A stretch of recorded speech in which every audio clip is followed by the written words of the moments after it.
हाँ तो चलिए एक क्वेश्चन और देखते हैं।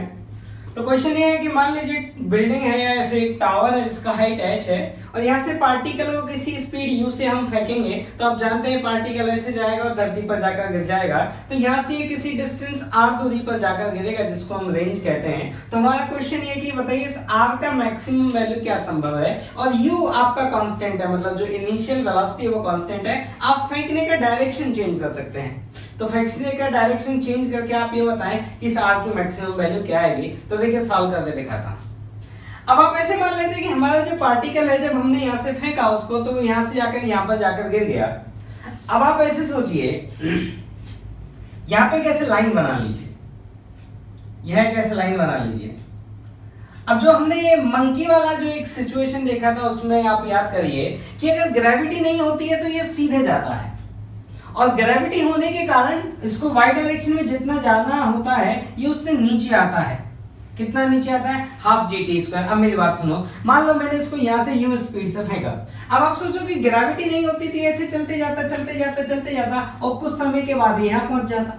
अब मैं मान लेता हूं कि मान लो ग्रेविटी है, तो ग्रेविटी है उससे x डायरेक्शन के जाने को कोई फर्क नहीं पड़ेगा। मतलब जितनी देर में ये यहाँ पहुंच रहा था x में कितना चल के जा रहा था, इतना चल के जा रहा था। तो ग्रेविटी है या नहीं है, x में चल के जाने को इस बात से कोई मतलब नहीं है। इसका मतलब ग्रेविटी होने के कारण ये यहाँ नहीं पहुंचा है, ग्रेविटी होने के कारण ये कहाँ पहुंच गया है, यहाँ पहुंच गया है। ठीक, इसका मतलब यहां से यहां तक जो ये हाइट होगा ये किसके बराबर होगा? Half G T square. आप ऐसे सोचो, फिर से मैं बोलता हूं कि अगर ग्रेविटी नहीं होती तो ये यहां पहुंचता टी टाइम के बाद, लेकिन ग्रेविटी है तो ये टी टाइम बाद यहां नहीं पहुंचा है। टी कौन माना है मैंने? टी को इसको मैंने टाइम ऑफ फ्लाइट माना है।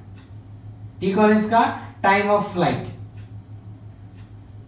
ठीक, तो टी टाइम बाद ये यहां नहीं पहुंचा है, टी टाइम बाद ये कहां पहुंच गया? यहां पहुंच गया है। तो उसको पहुंचना यहां था। अगर ग्रेविटी नहीं होती तो ग्रेविटी होने के कारण वो उस पॉइंट से नीचे आया और यहां पहुंच गया है। मतलब ये पूरा डिस्टेंस कितना है आपका? Half G T square. इसमें से अगर h को हटा दूं तो ये क्या बचेगा आपका? Half G T square minus h।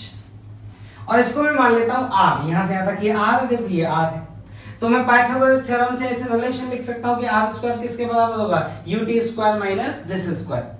अब मैं कह रहा हूं कि मुझे इस r का मैक्सिमम वैल्यू चाहिए, मुझे इस रेंज का मैक्सिमम वैल्यू चाहिए। तो maximum value of r square, तो r स्क्वायर किस पे डिपेंड करता है? t पे डिपेंड करता है। तो अगर आपको r मैक्सिमम चाहिए तो जब r मैक्सिमम होगा तभी तो r स्क्वायर मैक्सिमम होगा। तो आप r स्क्वायर को मैक्सिमम कर लो। तो dr स्क्वायर अपॉन dt को हम जीरो पुट करेंगे। तो पहले मैंने dr square upon dt calculate किया। आप सबको डिफरेंशिएशन करना आता है, मैं नहीं करूंगा, ये इसका डिफरेंशिएशन आया।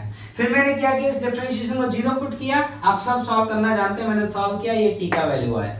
ये कौन है? Time of flight. मतलब मुझे ये भी पता चल गया कि जो मैक्सिमम रेंज वाली सिचुएशन होगी उस सिचुएशन में टाइम ऑफ फ्लाइट कितना होगा? इतना टाइम ऑफ फ्लाइट होगा। कौन सी सिचुएशन में? मैक्सिमम रेंज वाली सिचुएशन।